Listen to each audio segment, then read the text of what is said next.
कुन्दावदात चल चामर चारुशोभम् विभ्राजते तव वपुः कलधौतकान्तम् ऊर्ध्वच्छ शाकशुचि निर्झर वारिधार मुच्चैस्तटं सुरगिरेरिवशातकोभम्।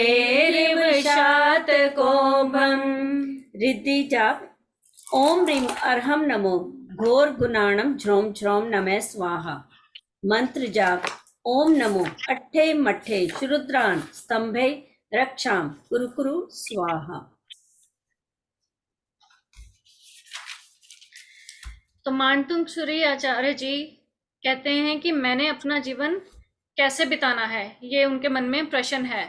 तो पहले दो प्रतिहार्यों में क्या बताया? अशोक वृक्ष एंड सिंहासन। अशोक वृक्ष जो शोक रहित जीवन जीने की सूचना देता है, एंड शोक रहित कौन जीता है?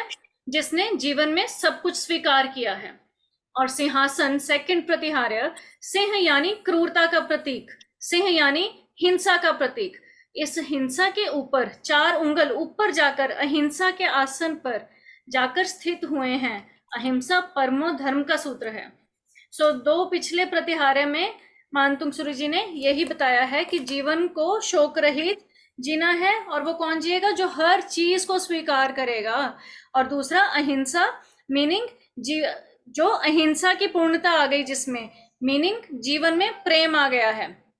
सो शोक रहित और प्रेम सहित, यह 2 बातें कही गई पिछले 2 प्रतिहार्य में। लेकिन क्या होता है, कभी कभी हमसे कुछ चीजें स्वीकार नहीं होती, तो क्या करें? रोगे क्या? रो तो सकते नहीं है, मनुष्य जीवन में रोने का कोई रीजन नहीं है, प्रैक्टिकली इंप्लीमेंट नहीं होता, एक्सेप्टेंस नहीं होती, प्रेम नहीं होता, तो करें क्या? इसलिए आता है तीसरा प्रतिहार्य, चामर। तो चामर को कैसे झुलाते हैं? अभी मेरे पास चामर तो नहीं है, पर उसको ऐसे पहले नीचे करके नीचे से ऊपर, नीचे को करना है। जो चामर के सारे वो टेसल्स होती हैं उनको नीचे करना है पहले, तो नीचे से ऊपर।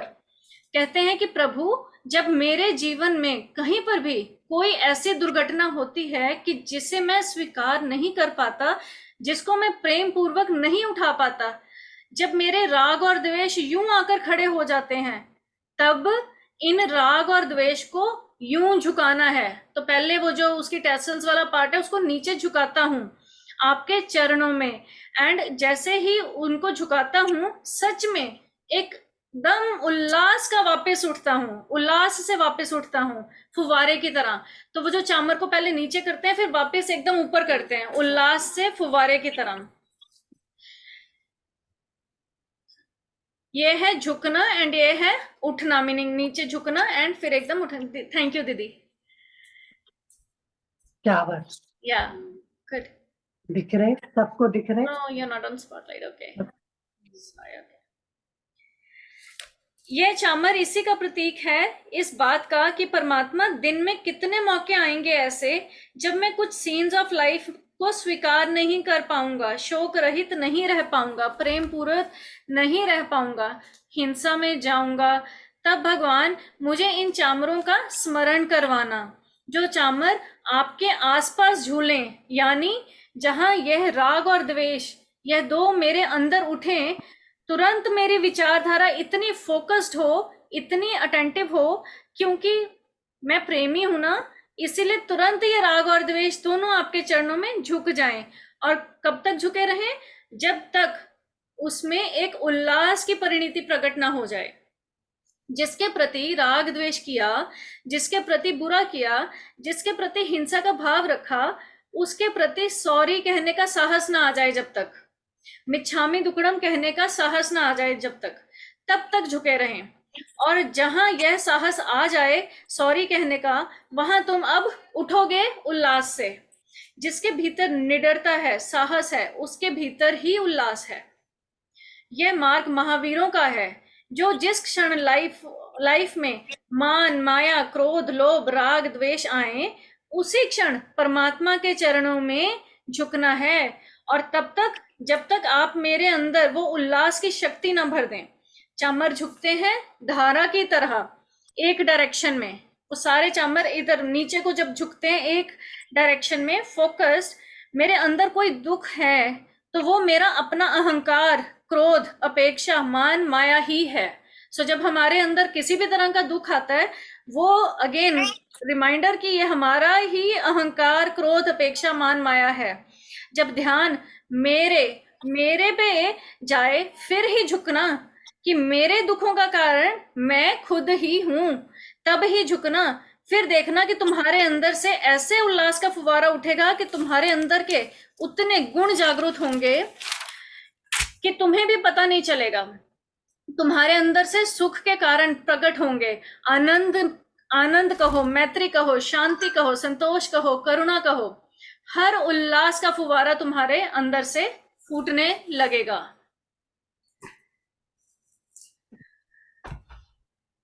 From Manju Didi's book, Oh, my Adinath, I saw your throne. It was a marvelous experience. I further saw during my voyage of concentration that the milky white charmers, looking like daisy flowers, are slowly fanning the air on your golden body. An unforgettable experience. God, it looks as if the white streams are flowing from the top of the Mount Sameru, giving the cool and soothing effect like a rising moon. The whole sight is very pleasing. Purpose and benefit. This shlok is very important for most people as it opens the door for success and affluence. It converts poverty into prosperity. Chanting of this shloka in prescribed manner helps to get rid of all kinds of fears, such as fear of thieves, enemies, or wild animals. Over to you, Kashmira Didi. जय जिनेन्द्र सभी को। दुर्ते चामर शुक्ल से स्वर्णिम देह सुहाय, चंद्रकांत मणि मेरु पर मानो जल बरसाए। हे विभो, जिस पर देवों के द्वारा श्वेत चंवर ढोरे जा रहे हैं, ऐसा आपका हिमवर्ण शरीर उतना ही सुहावना प्रतीत होता है जितना कि झरने के सफेद जल से शोभित मेरु पर्वत का स्वर्णिम शिखर होता है। Question answer. इस काव्य में आचार्य श्री ने क्या वर्णन किया है? इस काव्य में आचार्य श्री मानतुंग जी ने चंवर नामक प्रातिहार्य का वर्णन किया है। चंवर किसे कहते हैं? जो भगवान के दोनों ओर पंखे के रूप में ढोरे और ढुराए जाते हैं, उन्हें चंवर कहते हैं। चंवर कैसे होते हैं? यह चंवर कुंद पुष्प, मचकुंद के समान अत्यंत धवल और मृदु होते हैं। यह चंवर कहाँ पर और कितने ढोरे जाते हैं? समवसरण स्थित चतुर्मुखी भगवान जिनेन्द्र देव के अष्ट दिशाओं में 8 times 8 equals 64 times चंवर ढोरे जाते हैं। केवल ज्ञानी भगवान पर 64 चंवर ही क्यों ढुराए जाते हैं? केवल ज्ञानी तीर्थंकर भगवान 64 वृद्धियों के स्वामी रहते हैं। संभवतया इसी बात को दर्शाने के लिए ही 64 चंवर ढुराए जाते हैं। चंवर किस तरह से ढोरे जाते हैं? पंखा के हिलाने के समान दोनों ओर ऊपर नीचे करते हुए यह चंवर ढोरे जाते हैं। दीदी ने बताया सही तरीका है नीचे से ऊपर की ओर जाने का। चंवर किस तरह से ढोरे जाते हैं? जैसे नीचे से ऊपर की ओर ढोरे जाते हैं। इन चंवरों को कौन हिलाता है? प्रतिहारी बनकर खरे यक्ष जाति के देवगण इन चंवरों को ढुराया यानी कि हिलाया करते हैं। तीर्थंकरों के अलावा क्या अन्य किसी के ऊपर भी चंवर ढुराए जाते हैं? सामान्य राजा, महाराजा, अर्धमंडलिक, मंडलिक, महामंडलिक, अर्धचक्री और चक्रवर्ती, इन सभी पर चंवर ढुराए जाते हैं। इन सभी पर कितने कितने चंवर ढुराए जाते हैं? इन पर क्रमशः सामान्य राजा पे 1, महाराजा पे 2, अर्धमंडलिक पे 4, मंडलिक पे 8, महामंडलिक पे 16 और चक्रवर्ती पे 32 चवर ढुलाए जाते हैं। इस प्रकार सनातन जिनेंद्र देव की 64 चवर हैं और वे ही चवर चक्रवर्ती से लेकर राजा पर्यंत आधे आधे होते हैं, अर्थात चक्रवर्ती के 32, अर्धचक्री के 16, मंडेश्वर के 8, अर्धमंडेश्वर के 4, महाराजा के 2 और राजा के 1 चवर होते हैं। क्या सभी पर देवगण ही चवर ढोरते हैं? नहीं, मात्र केवल ज्ञानी तीर्थंकर पर ही देवगण चवर ढोरते हैं। शेष के लिए सामान्य मनुष्य ही चवर ढोरते हैं। चवर प्रतिहार्य की उपयोगिता क्या है? यह चवर भगवान जिनेंद्र की बाह्य विभूति को दर्शाते हैं, यही उनकी उपयोगिता है।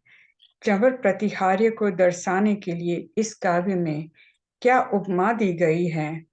ढुरते हुए चवरों को देखकर लगता है मानो सुमेरु पर्वत के स्वर्णिम शिखर पर झरने की स्वच्छ धवल धाराएं ही शोभायमान हो रही हो। इस काव्य में आचार्य मानतुंग जी क्या कहना चाह रहे हैं? इस काव्य में आचार्य मानतुंग जी कह रहे हैं कि हे आदिनाथ प्रभु, स्वर्ण के समान सुंदर आपकी देह पर ढुरते हुए चवर ठीक वैसे ही शोभा को प्राप्त हो रहे हैं जैसे कि मानो सुमेरु पर्वत के स्वर्णिम शिखर पर चंद्रमा के समान सुंदर झरने की जलधारा ही बह रही हो।